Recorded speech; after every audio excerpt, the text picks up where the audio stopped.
Have you ever found yourself replaying that conversation in your head for the 10th time? Or staring at a text you sent, wondering if that one word has been misinterpreted or misunderstood? You spend hours analysing and trying to decode what the other person said, when in actual fact, they've forgotten about it in seconds. That feeling like you're trapped inside your own head of what ifs and if onlys isn't just you thinking too much. It's your brain's survival system in overdrive.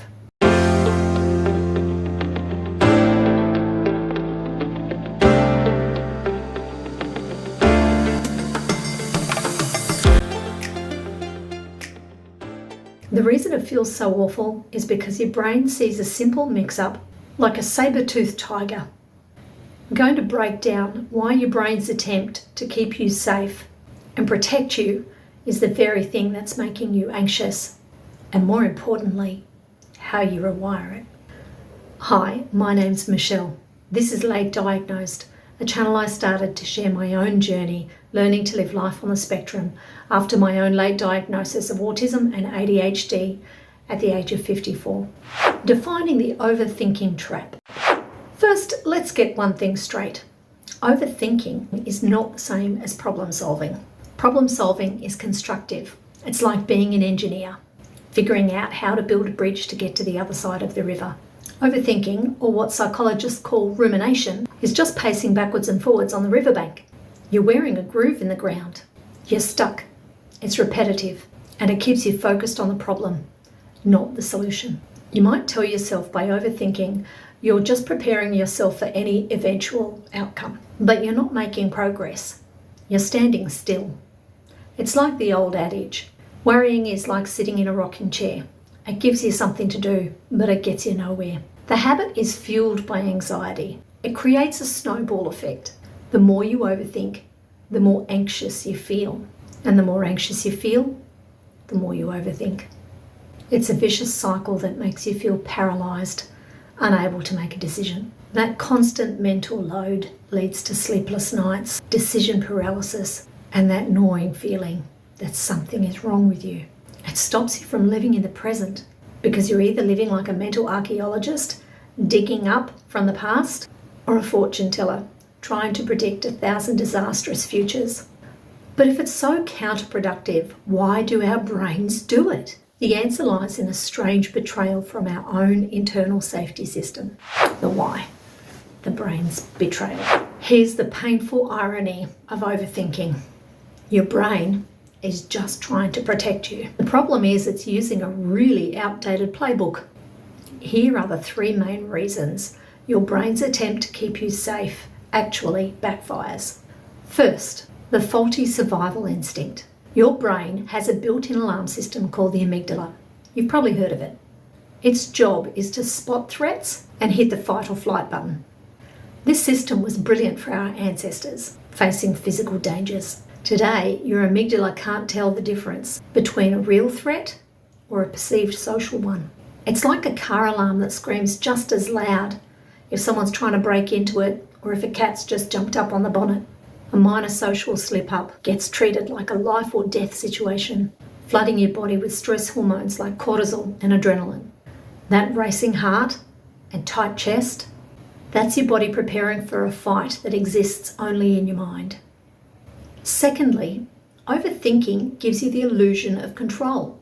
When life feels uncertain, our brain likes to feel like it's in control. Overanalyzing everything tricks you into feeling like you're doing something productive. It's like a pilot who's so obsessed with doing all the pre-check flight lists that they never actually get off the ground. Chasing a perfect, risk-free outcome is a waste of time, and all that ruminating just makes you more anxious and keeps you stuck. You think you're in the cockpit, but really, your thoughts are flying the plane. And third, this all leads to the self-criticism cycle. Overthinking is rarely neutral. It almost always spirals into harsh self-judgment. Your inner critic becomes like a terrible sports coach. You don't just replay a mistake. The coach screams at you for fumbling the ball, calling you a failure.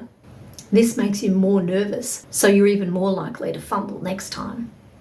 All that self-judgment activates that same nervous system response of fight or flight, and the cortisol and the adrenaline tells you there's danger ahead. It makes you feel like you're under attack. It's a devastating feedback loop. Anxiety leads to overthinking. Overthinking leads to more anxiety. And it all leads to self-criticism, which just fuels more anxiety. So if overthinking is just a faulty threat response, what's the fix? The answer isn't to think harder. It's to think differently. The true antidote to the harsh world of self-criticism you find yourself spiraling into is self-compassion. It's thinking differently. It's like learning how to change the radio station in your head. Overthinking has you stuck on Threat FM, a station that plays nothing but alarm bells and static, and plenty of reruns. We've all been there. Self-compassion helps you tune into a new station, one that's calm and soothing. This might sound a little soft, but it's one of the most powerful tools for building resilience. Researcher Dr. Kristen Neff breaks down self-compassion into 3 core ideas that directly fight the effects of overthinking. First is self-kindness versus self-judgment. This means treating yourself with the same warmth that you would offer to a friend who's struggling. Instead of attacking yourself, you offer words of comfort. Second, common humanity versus isolation. This is about recognizing that messing up is part of the human condition. Overthinking tricks you into believing that you're the only person. You're the only one experiencing this. But that's not the case. Common humanity reminds you that you're not alone. And to prove it, drop a thumbs up in the comments if you've been guilty of overthinking. Help the other people watching this video understand that they're not alone. And thirdly, mindfulness over over-identification. Mindfulness helps you observe your own painful thought patterns without getting swallowed up by them. You learn to see your thoughts as just that, thoughts, like mental pop-ups, not absolute truths. When you practice self-compassion, you're actively switching your brain out of the threat system and into the soothe system, which is designed to make you feel safe and calm. It quiets down your panicked amygdala and lets your rational brain come back online. Research shows that self-compassion is a greater motivator than self-criticism. Fear works in the short term, sure, but it leads to burnout. Self-compassion encourages you to grow because you care for yourself, not because you're afraid of being worthless. And the how? 3 practical ways to soothe your mind. Understanding the why is the first step. Now let's turn that knowledge into action. Here are 3 real strategies you can use to break the overthinking cycle. Technique number 1, name it to tame it. The next time you feel yourself spiraling, just take a step back and label what's happening. Say to yourself, this is overthinking, or my brain's threat system is going off right now. This simple act creates distance. It's a mindfulness practice where you observe your thoughts instead of being swept away by them. By seeing that you're not your thoughts, but rather an observer of them, you rob them of their power. You can even add a layer of self-kindness by saying, it's okay, my brain's just trying to protect me. Technique number 2, schedule a worry window. This might sound strange, but trying to suppress your concerns, your worries, can actually make you more anxious. But trying to suppress anxious thoughts can often make them louder. So instead, give them an appointment.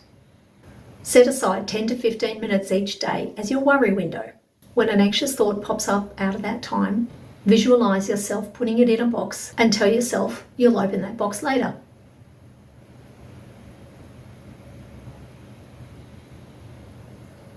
Tell yourself you'll open that box later during your worry time. When the time comes, let yourself worry freely. You'll often find that when that window comes up, the issue feels much smaller. This technique does 2 things. It stops the anxiety from hijacking your day, and it also gives you back control.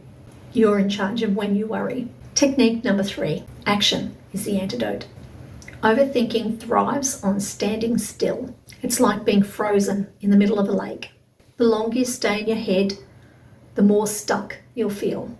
The best way to take action is by taking one small imperfect step. It's one small step for man, one giant leap for mankind. That single action is like tapping the ice, creating the first crack that breaks the paralysis and allows you to move again. The key is to making the step so tiny that it almost feels impossible not to take it. Overthinking a huge project? Just open a document and write one sentence. Anxious about a tough conversation? Just text the person and ask when it's a good time to chat. Progress, not perfection. That's the goal. Overthinking feels bad because it's an internal conflict. Your survival instincts are clashing with what's happening in your world. Your brain's faulty alarm system is going off, and you get stuck like a pilot who never takes off, trapped in a cycle of anxiety and self-criticism. Think about the engineer.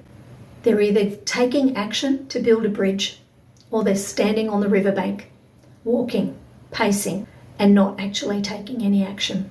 Overthinking keeps you stuck, like in that rocking chair. It gives you something to do, but it really doesn't get you anywhere. You are not your thoughts. Just because your brain can spiral out of control, and trust me, I have been there so many times. I can't even count how many times my brain has just gone out of control. And this is a lesson for me as well, one that I just have to keep going back to. Changing that unhelpful brain habit is the start of creating a better thought environment for yourself. Worrying about possible outcomes is not taking action. It's keeping you stuck. And we need to take small, actionable steps to start breaking that cycle, breaking the ice that's keeping us trapped, and start moving forward by shifting from self-criticism to self-compassion. You start breaking that cycle. You can soothe your brain's threat system and start to break free.